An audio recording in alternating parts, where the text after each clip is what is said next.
Good morning, everyone. So nice to see you for the first How to Practice of this season. My name is Miriam Wisløff. I'm the director of UKS, and I'm here today with 3 of the 4 founders of Hulias exhibition space, which is where we are. And I think the acoustics are okay, right? They're difficult acoustics, but sounds like we're doing fine. Before I introduce the 3 of you, I'm just going to read out UKS's ethical guidelines very quickly. I have them right here. One moment.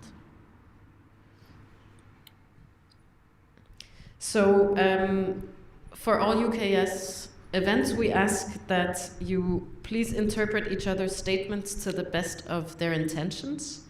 Please do not attribute opinions to one another. Please avoid personal attacks. Please avoid master domination techniques, herskerteknikker. Please listen to and acknowledge personal experiences. Please talk to, not about people. And please respect the right to define one's own group affiliation and identity. And if you do this, I'm sure we'll have a lovely conversation. So UKS is under reconstruction, and we open again as soon as we can. But for this season, we are kindly hosted by Hulias. We'll be here today and on September 19th. And today we're here with the 3 of you, John Thomseth, Isak Wisløff, and Jørn Aagaard. And there's a 4th founder who couldn't be with us today, Øyvind Bast. And maybe we could just... Oh yeah, and one other practical piece of information. If you have questions, but you're not like super excited about standing up and saying your questions out loud, there's a little bowl that we're sending around. Ida, maybe you can just show the bowl.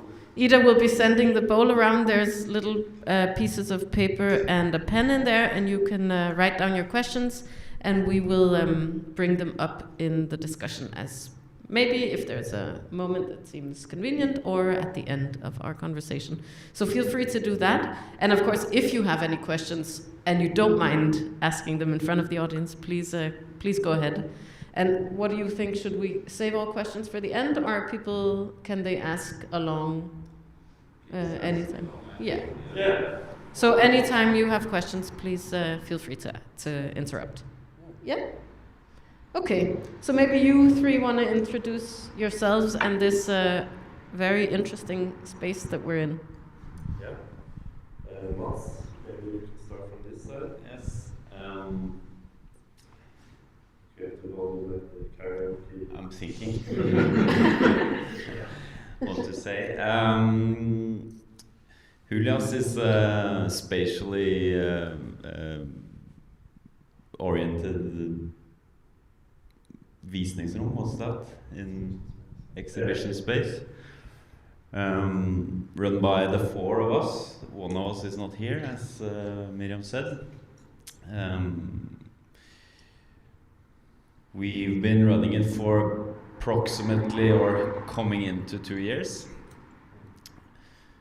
And none of us haven't really run the space before.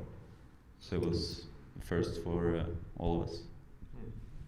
Yeah, it was kind of the start of it was, I mean, we got a hold on this space and we didn't know what to do with it. Kind of that's the very beginning, because me and Øyvind and before that Mats were sharing the studio space just upstairs. And this was a part of the deal. And I mean, everybody has a relationship to that door somehow. It's a very invisible door, but it's there. And I think a lot of us has passed it along the years, but this space hasn't been open for the public in the last 20 years or so.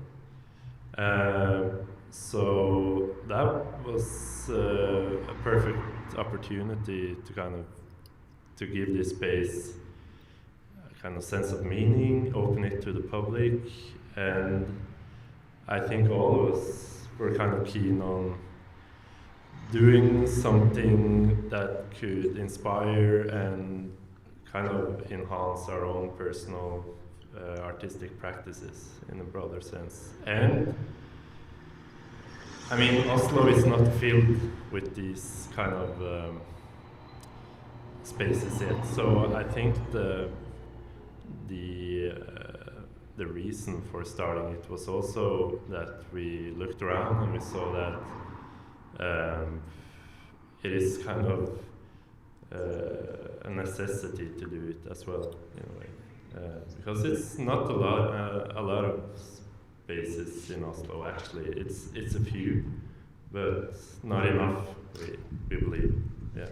And so you say you're a spatially orientated exhibition space. Maybe you want to explain a little bit what exactly that means?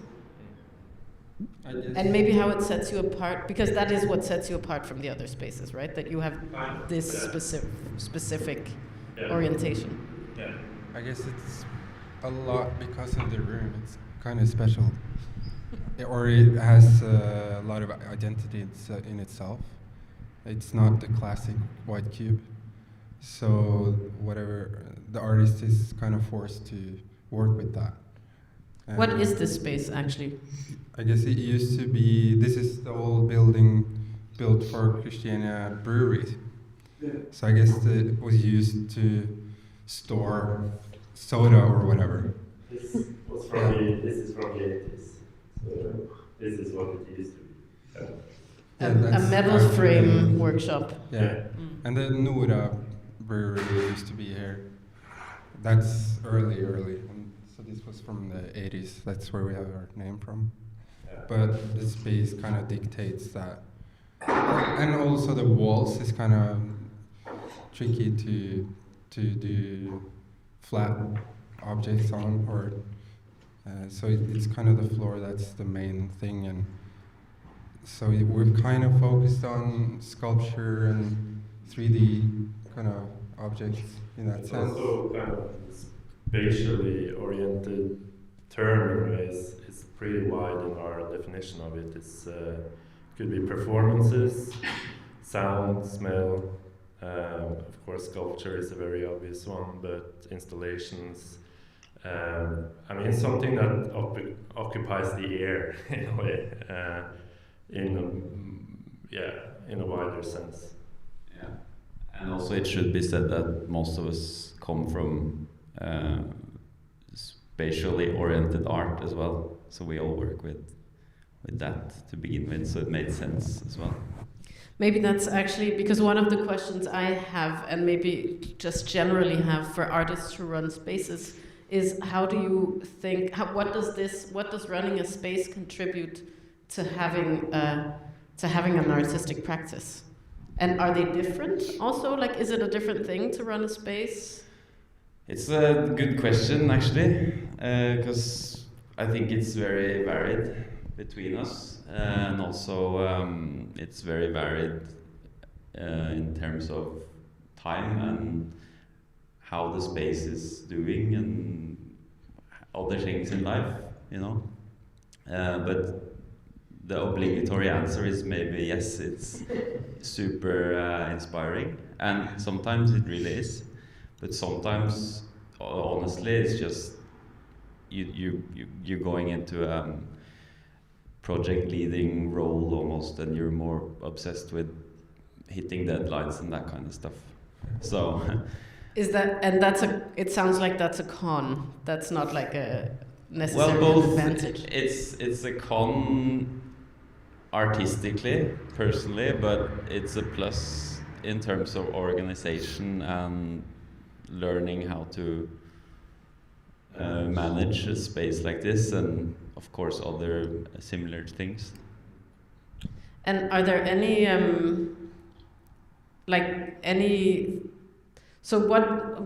are there things that contribute directly to your practices as artists? If you can even tell those two apart. I'm really curious. I think it's actually very easy for me, at least, to tell them apart, because I draw very small concrete things into my own practice, so basically stealing. intentionally. So for me, it's very obvious, but I think it's different for Isak and Jørn and Øyvind. Yeah, I mean, I think the kind of our concept is, I think if it would be a traditional kind of gallery space where you kind of get the artwork in and install it, and you have an opening, then it wouldn't be that kind of interesting in terms of how it affects my own practice. But the way we do it is kind of, we have a pretty long install period, and then the artist gets the key to the space and to the upstairs studio and workshop. So it's kind of this little residence that depends on the artist how they want to use it, but we kind of encourage them to work in a direct dialogue with the space and stay here and work, you know. And a lot of interesting things happen in that period. And all those small aspects gives at least me and us, I guess, a very kind of unique insight into the different artists' kind of processes, how they think, how they work. And that is very, very kind of inspiring in a way, and you learn a lot from it as an artist yourself. So in that sense, it has kind of this direct relationship to at least my own practice in a way. And on the other side, to kind of communicate other people's practices, you know, and write about it and talk to them and talk to visitors. I feel that's a part of my practice somehow. I don't know why, but it is kind of. Yeah. I don't think I have anything to add aside from the kind of my main motivation is the same kind of, to have a reason to kind of meet people, artists, and kind of learn from their process. It's really different for each, and that's kind of part of the reason we give them the key and kind of encourage them to work here, so we can kind of be a part of that process. Because you've told me that the way you work with artists is also by being in very close dialogue, right? Yeah. Do you want to say something about that? I guess it kind of usually starts with me, because I do, like, one of the first things we decided to do posters for each exhibition. So then I kind of have to start a dialogue pretty early on to kind of get a sense of what they're going to do and what they're doing for the exhibition, but also in general with their practice. So I'm kind of the first person they talk to, and I really like that, because then they kind of have to explain what's going on, and I'm going to have to kind of figure out how to visualize that. And that's kind of a process that forces me to learn kind of, or understand, at least in one way, what they're working with. You also developed this very clever system, like Right. for the whole process in Yeah. the production side. Yeah.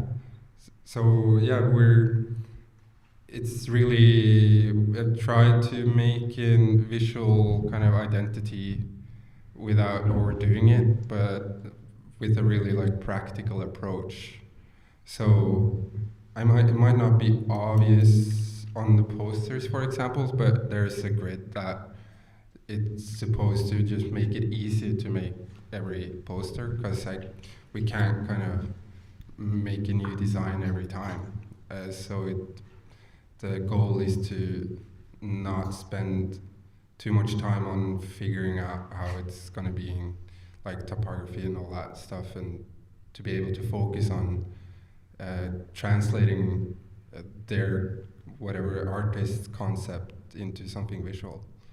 And the catalog also that we make is really even more strict. That's just the same thing every time. So I just copy paste the text in and see if I can kind of do something. Sometimes it's just straight, but other times we kind of try to do something that makes sense with the exhibition as well.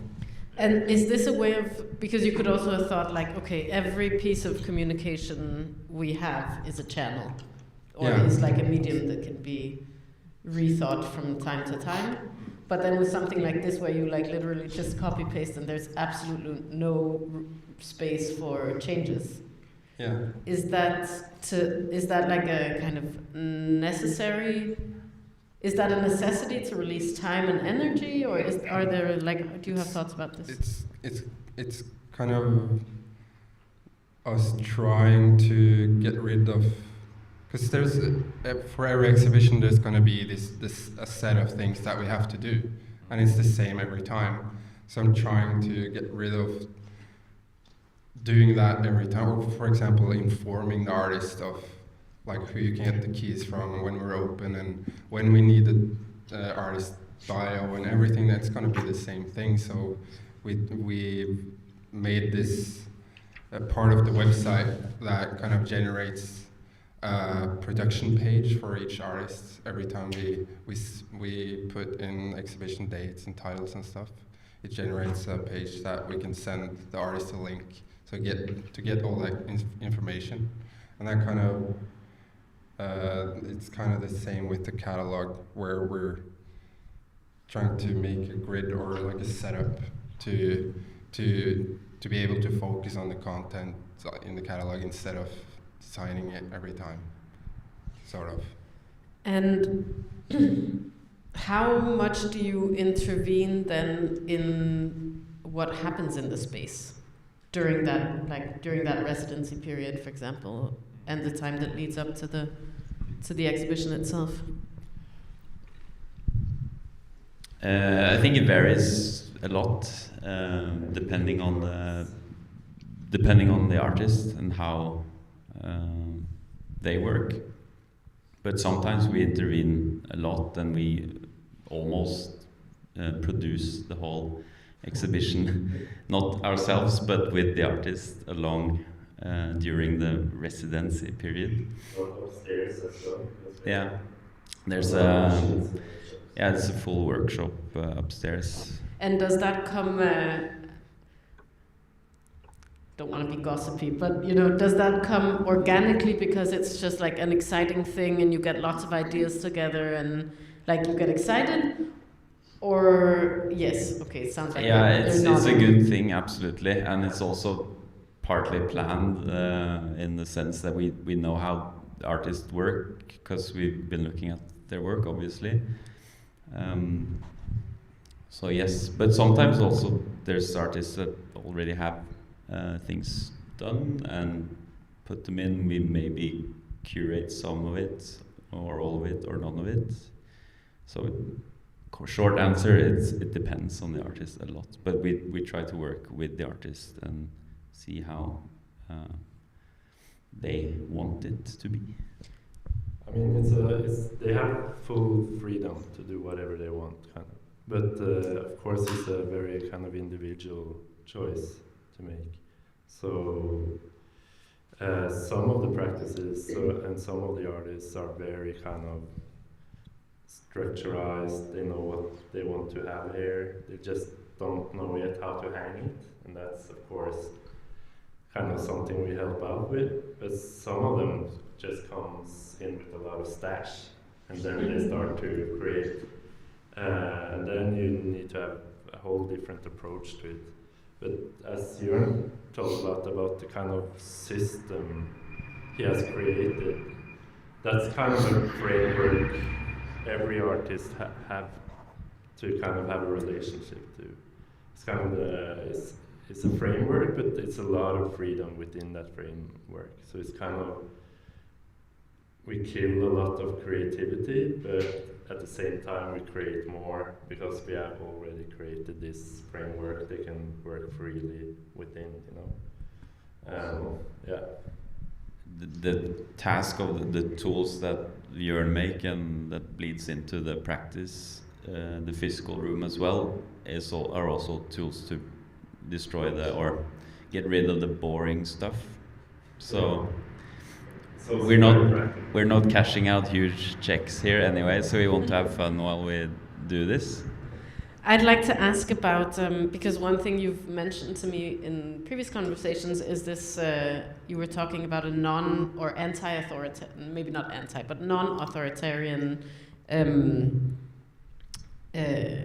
structure, kind of. Non-authoritarian structure. Yeah. Tell us about that. We haven't really... we don't use that term. No, we have really. It came naturally for us, I guess. I mean, within the crew, it's very flat in a way. It's very kind of a flat structure, but after we get some experience, of course, we recognize our own kind of skills within organizing this. So, for instance, Jørn, he's an excellent photographer and a graphic designer. So, it would be strange if I did that. And some of us are better in writing, applications and stuff. But like when it comes to working with the artist and in the space, it's kind of everyone is on the same level as the artist, him or herself, in this space.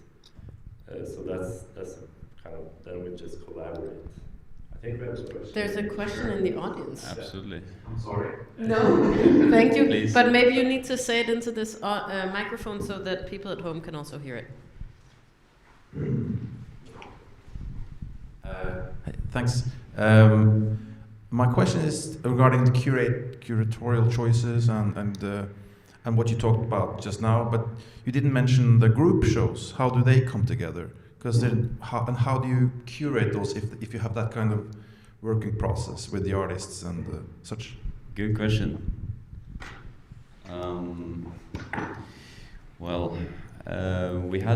We have had 2 group exhibitions, group shows, and we of course try to choose wisely before we invite the artists for a group show.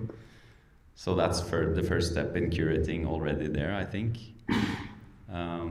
Other than that... And maybe just when you say choose wisely, what are the criteria in that criteria? I don't know, that's a... dangerous territory here, but... But I mean, you can look at a practice, of course, and I'm sure you do. Yeah, I think we have a sense... But if it's very collaborative, then you probably want to think about also how do you foresee that a collaboration might unfold with someone. Exactly.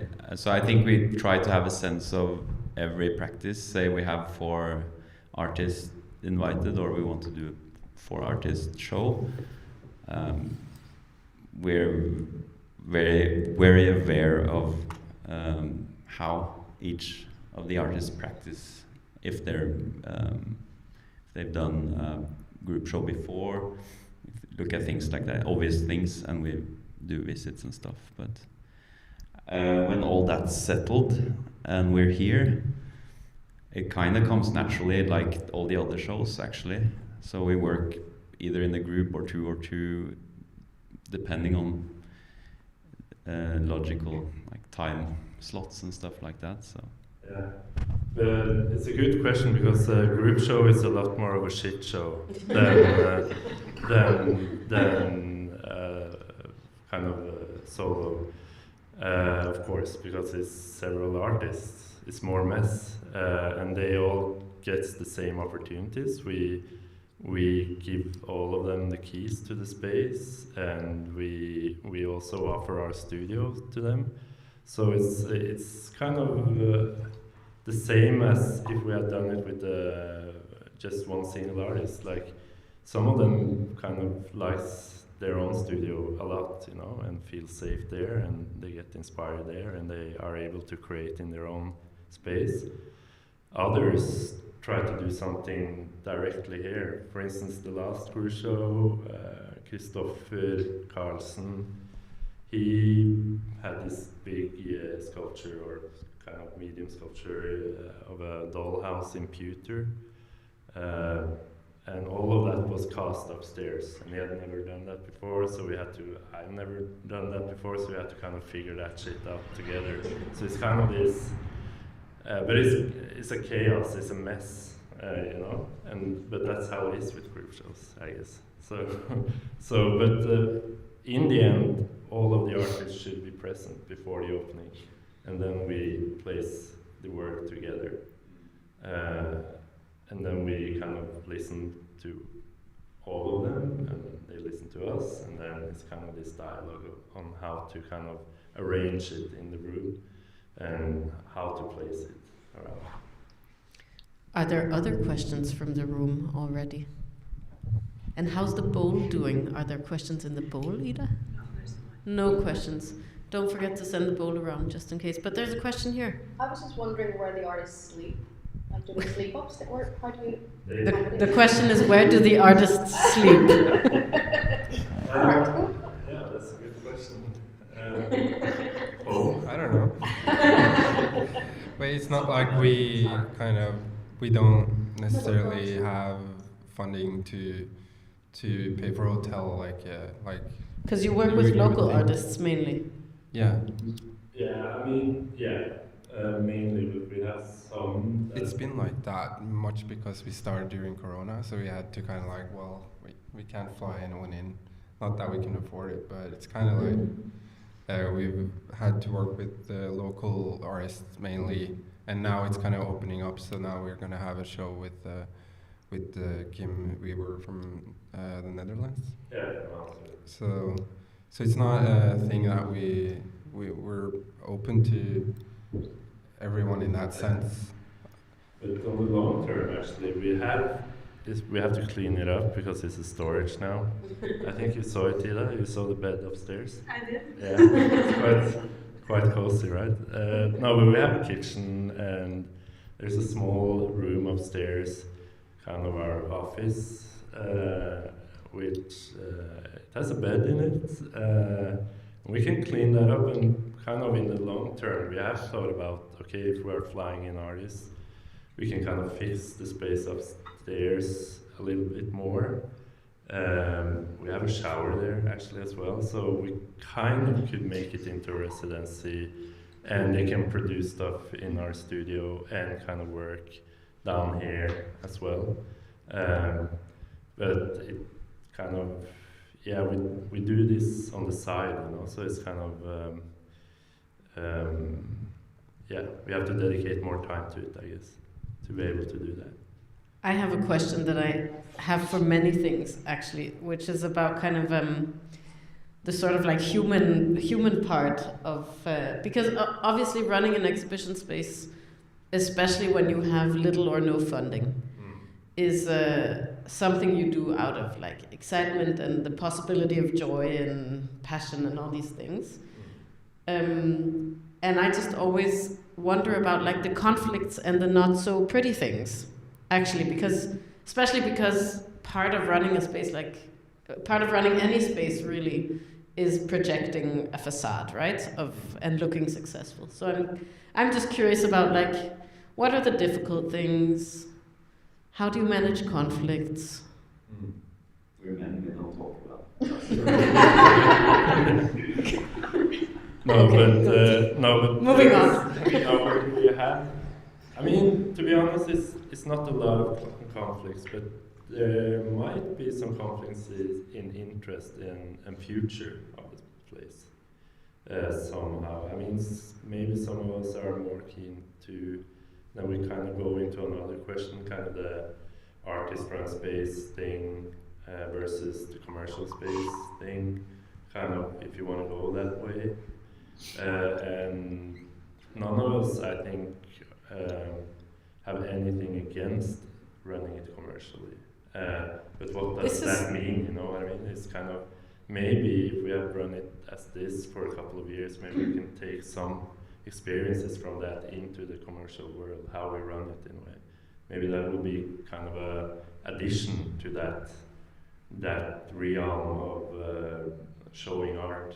So what would that mean concretely? Like maybe have the kind of same setup, you know, and encourage the artists, because we only have this space, and encourage them to work with this very characteristic space and give them more freedom to do that, and we don't interfere in the actual pieces of work when it comes to kind of, we have to place them somewhere or sell them, you know, so it's kind of this. But then it's a contract, because there's some expectations. Let's say if we get a lot of artists in our kind of gallery as a staff members in a way, then it's somehow in the contract that if they exhibit with us, we also do a job of placing the works and selling it to good collectors or institutions or whatever. But that also kind of, I think, could kind of affect the way the artists work somehow, you know. So if we cut a deal that we're not obliged to place the work, it's a big bonus, and it still is when we sell. It's a very big bonus for both the artists and us. I mean, it's super fun and it's super nice, and of course we want it to happen, but to kind of work directly for it to happen, that would kind of kill a lot of the joy of it, maybe, I don't know. So, of course we could work commercially, but maybe in another way. But I think this is quite interesting, because in my experience, there's a very big like divide between running a space and running an artist-run space, and then being a commercial platform. And often, I think, kind of politically, it's also something that many artists aren't, you know, find difficult to maybe both bridge, but also accept. Yeah, it's. I'm not sure if we are the best ones to answer like the big question of the curator role and that stuff, if that's what you're talking about. No, I'm more thinking like many artists are lefties and feel that it's bad to be making money off art. Yeah. Until they get an offer from Exactly. the joint gang. Yeah. But I think maybe some of that, you know, some of that, I don't know which word, but like that ambivalence maybe. Yeah, totally. Also comes out of a lack of understanding how you might actually break into that sphere. Like you don't really, like how does a gallery even run? What do you do at an art fair? How do you sell something? I think it's a question about integrity in the end, even though we don't like to talk about it out loud. It's kind of an integrity question. So if we can manage to like preserve the integrity both ways, like still sell and preserve the integrity within the art scene, so to speak, then that's what we want to do, I guess, if we're going commercially and having a represent artists and all that jazz. So just a curiosity, is it about money? That's why you would go into commercial, like commercial is money. So financially, is it very difficult how you're running now to what you, like why would you switch into as a lefty artist? Why would you want to go into, because it's, I mean, if it's depending on time and money, I'm just curious, are you struggling? I'll just ask the question for the live stream. So the question basically is, why would you want to go commercial? Yeah. From a question from a lefty artist. Yeah, I'm just like, it's fair.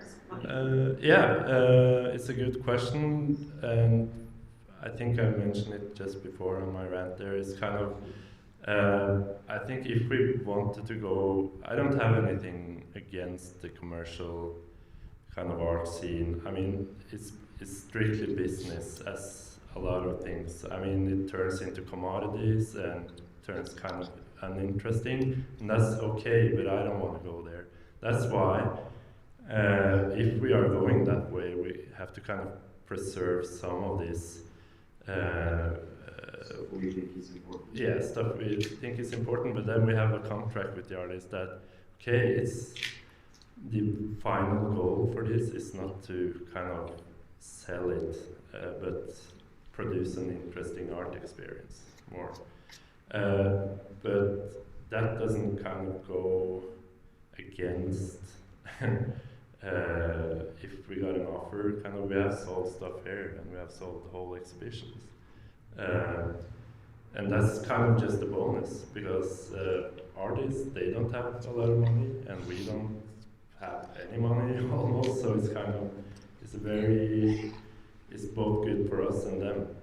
But we have heard from a lot of artists that, why don't you go commercial? We need it in Oslo. We need more galleries with, you know, that have artists on contract and stuff like that. But I think still that Oslo needs both still, you know. I kind of agree. Both artists and spaces and commercial, interesting galleries, I think.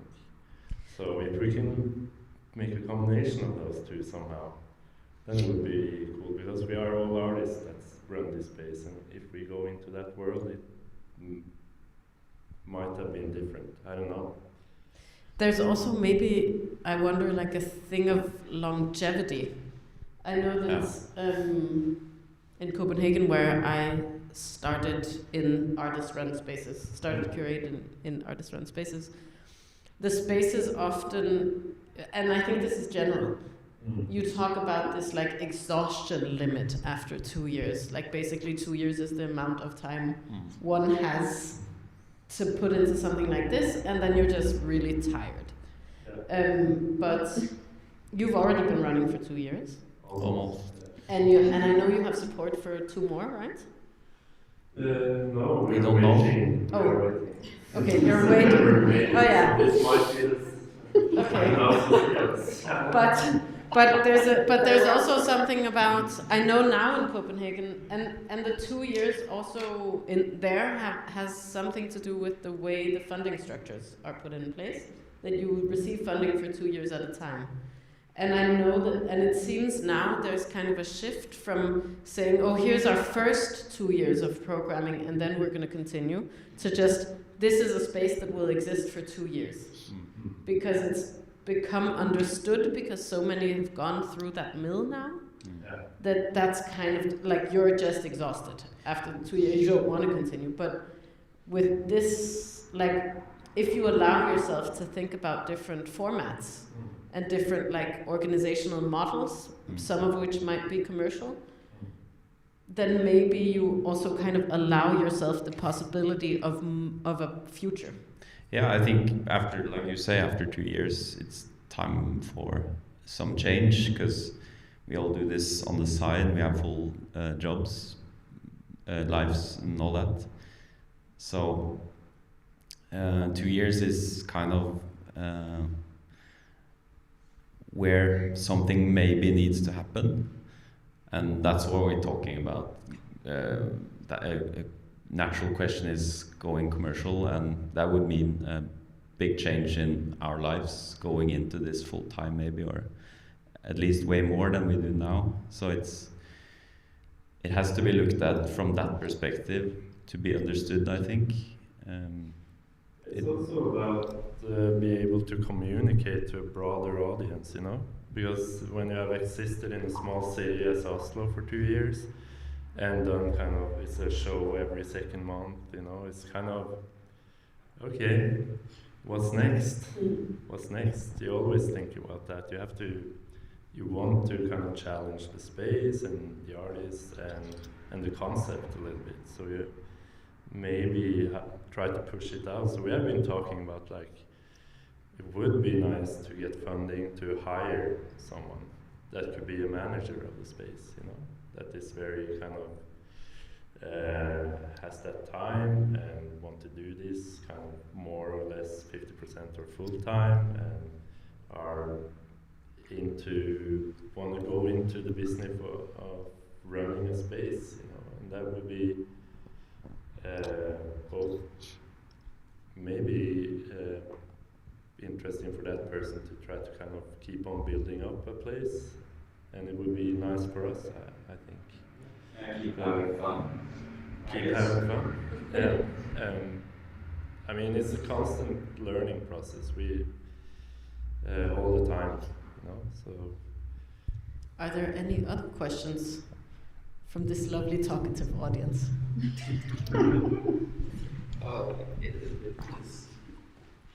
This would be very technical, but a follow up on this questions, because how is Hulias organized as a foundation, a business, a personal business? In Norwegian that would be enkeltmannsforetak, eller aksjeselskap, eller forening. And then, because you have expenses, you need to have some kind of accounting, and then somebody needs to be on that paper.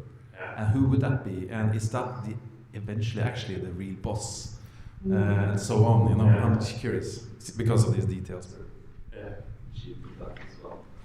We kind of just started figuring out that. We have Dea. What's that in English? I don't know. Shared. Basically, enkeltmannsforetak, but it's shared 25%. No. So 4 separate businesses. So it's kind of an organization from what's called Delt Ansvar. You can take that. Shared responsibility. Yeah, Yeah. we follow that flat. It's a really flat structure. And that means if one of us fucks it up, all of us are. We're financially responsible. Yeah. So, yeah, personally. It's a good motivation. Yeah, maybe. Yeah. Yeah. So it's a day. All that stuff is so boring. Yeah, but it's a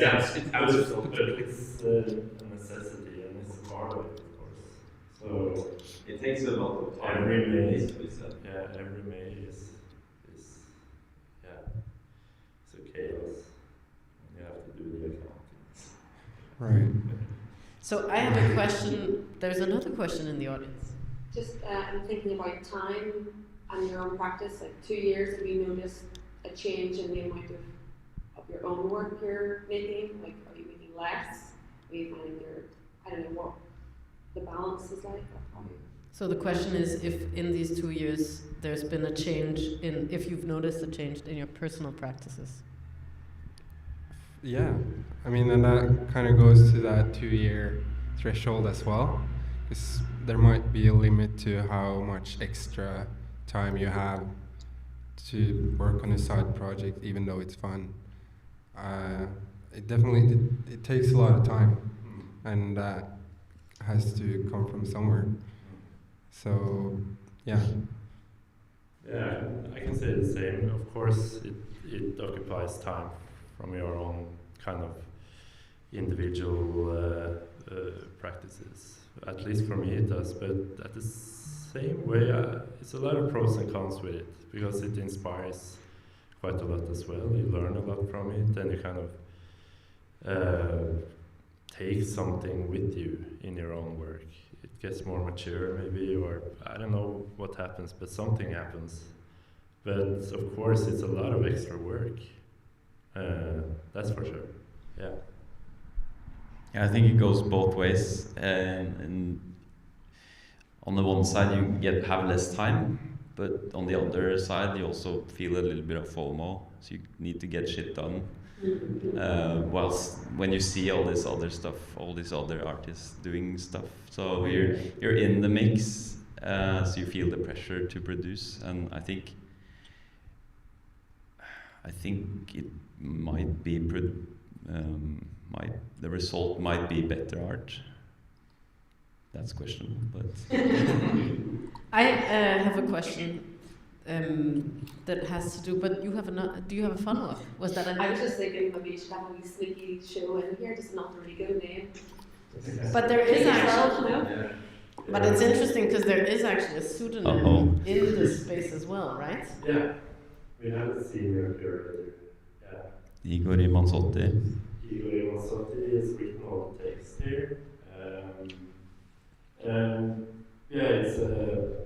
It's from the border area of Italy Italy, Slovenia, so he's a Fiore.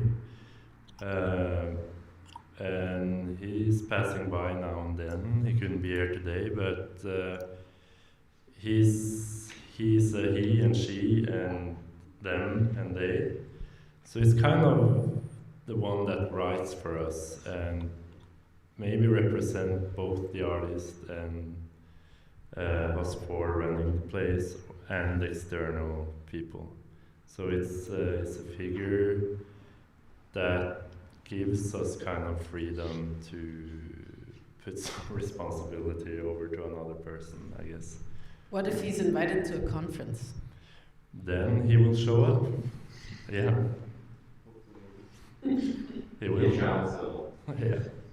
He does. No, but he will show up somehow.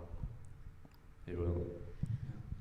I have a kind of personal question that, well, it's not personal, it's just something I have personally been thinking about, which is about kind of not the role of the curator, but the fact of being a curator or being several things at once, which I've found since I've come here to Oslo, that there's like a surprisingly small amount of like people who are / this and that.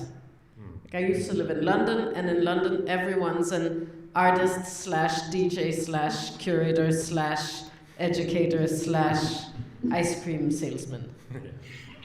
And that's not a bad thing. I think even it's considered like kind of a cool thing that you're straddling many different realms at the same time. But here people seem to be very kind of tied to one identity, either as an artist, mostly as an artist, really. There aren't that many curators. There aren't that, I meet a lot of artists who curate, but who would never call themselves curators. And I find this quite interesting. And you've had none of that, you've not at all been wary of calling yourselves curators when we've been talking. No, I can only speak for myself then, but I think I'm more of that London kind of thing. I spent a couple of years in the States after my education at KIO, so, and it's the same there, I guess. So now I'm an educator at KIO, and I'm a curator here, and an artist, and I was a DJ before, actually.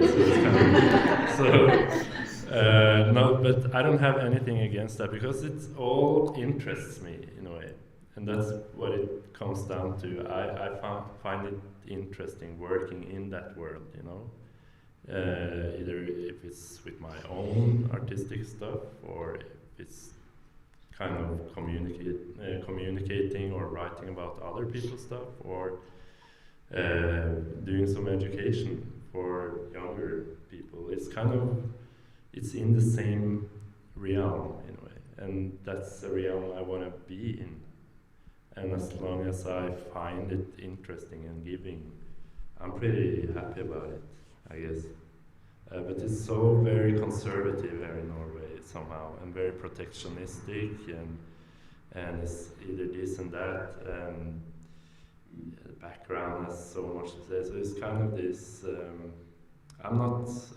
Because you were saying maybe it also had to do with like where are you educated from, and that carries heavy weight. That means that you maybe aren't given the possibility of like moving through these different areas. Yeah, it should be said that this is a bit of a secret, but we both, Isak and I, went to KIO, but not at the academy. So it can be a really big secret. It's not a secret, though. No, that was a joke. It's known, but so we already come from the left side of into the art scene, sort of. I think in a good way. So you could actually feel some pros and cons with it, like for instance, when it comes to support and stuff, it's quite a lot harder when you're from the academy, and kind of like getting money I get from it. I kind of get aspects of it. because it's not easy to be in, like, coming out from the academy and you have to leave, you know. So it's kind of, and that support system is basically the salary for those. But yeah. But we're not nursed into that funnel of the academy. No. So we might have a different, might come from a different place as well. So there's maybe an aspect actually of privilege to being able to claim like this singular position of like, I am an artist, I came out of the academy, I am now going to be able to get this stream of funds. It might be, it's a privilege, definitely, but also a little bit of a curse. Yeah. I think it's pros and cons for both of it. Yeah. It makes me kind of want to go back to your question of like I'm interpreting your question now a little bit, but of this, you know, has your practice changed? Is your practice endangered? Because you're also doing something very different from being an artist who makes work.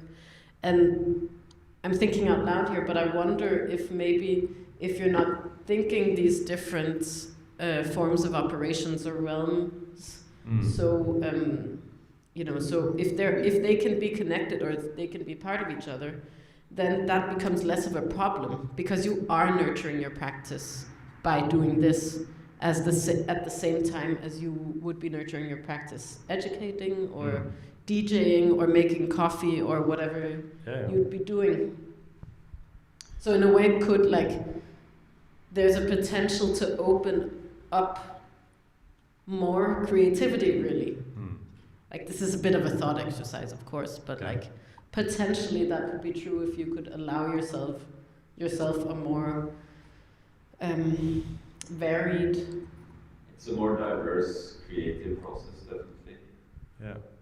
To be able to think from all sides. But what maybe you lose is this feeling of belonging. True. Maybe. But still, I'm coming back to the answer I had earlier. Like, I'm at the place I want to be. You know, it's kind of this. I'm a little bit here and there, and I have a beautiful studio upstairs. I can work with my stuff, and I meet a lot of lovely people down here, and students at KIO, and then it's kind of within the same little bubble, you know. Only small, different antennas within that bubble. And Oslo is so small, you know, so it's kind of, either way you have met this guy before, it's so small. So I'm happy. Yeah, it's really nice to be able to pick and choose a little bit and not be totally dependent on making art. At least for me, that makes it easier. And there might be, like this makes me think that there might also be something that's, I've thought about this in terms of like who gets to stay in art, who gets to have a life as an artist.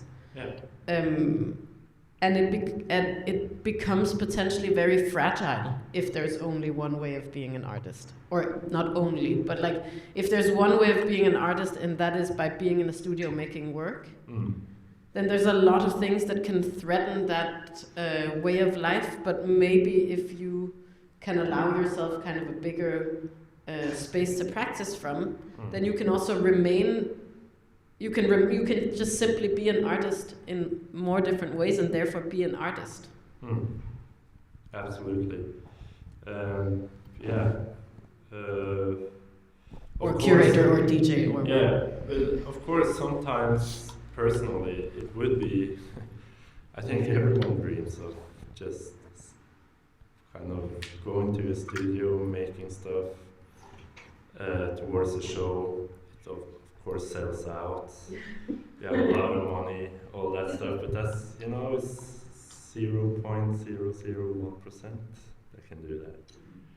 And after a while it's, I mean, that's also a way I've been kind of making money for myself. Like after my masters I've been assisting shit tons of artists, and then you get a really insight into kind of artists that got there.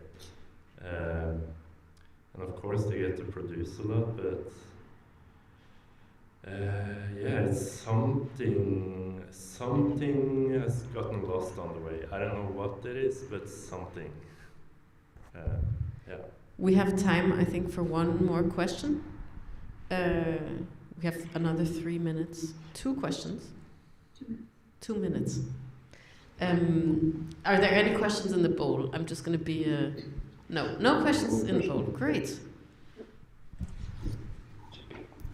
Again, I just want to follow up on that discussion a little bit because it's very interesting. I think a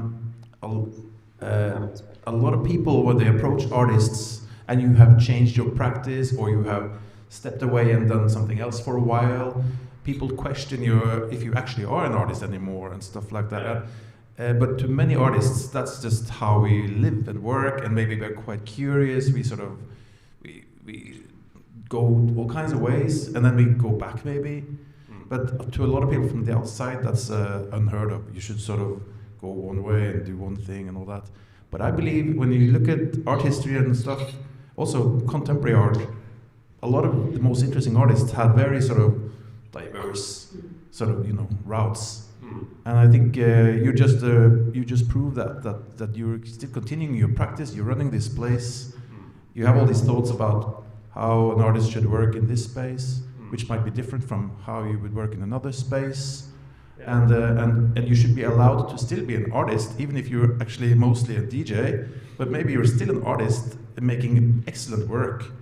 But and people shouldn't be questioning that. I think that's not among us, but from the outside, also from people in the art world. They question people who do that a little bit too much, So I just want to agree about that. Yeah. But it was like I said before, the art world, even though most of us are lefties and it's about the collective and collective mind and sharing, it is a very conservative, individual way of living, and especially the expectation of how to be an artist is very, very conservative sometimes, I feel. So I think we have to kind of do something about that somehow. Great place to end. Yeah. Thanks everyone for being such a chatty audience, and thanks to everyone watching at home. And thanks to you three, it was lovely to be here. And we're gonna be back here on September 19th, either in this space or somewhere in the vicinity, with a Finnish curator, writer, educator called Max Hannes. And if you're free, already next Monday we have an extra How to Practice hosted by Kunstnerforbundet. Same time at 10 o'clock. So hope to see you there, and thanks again for hosting us. Thank you.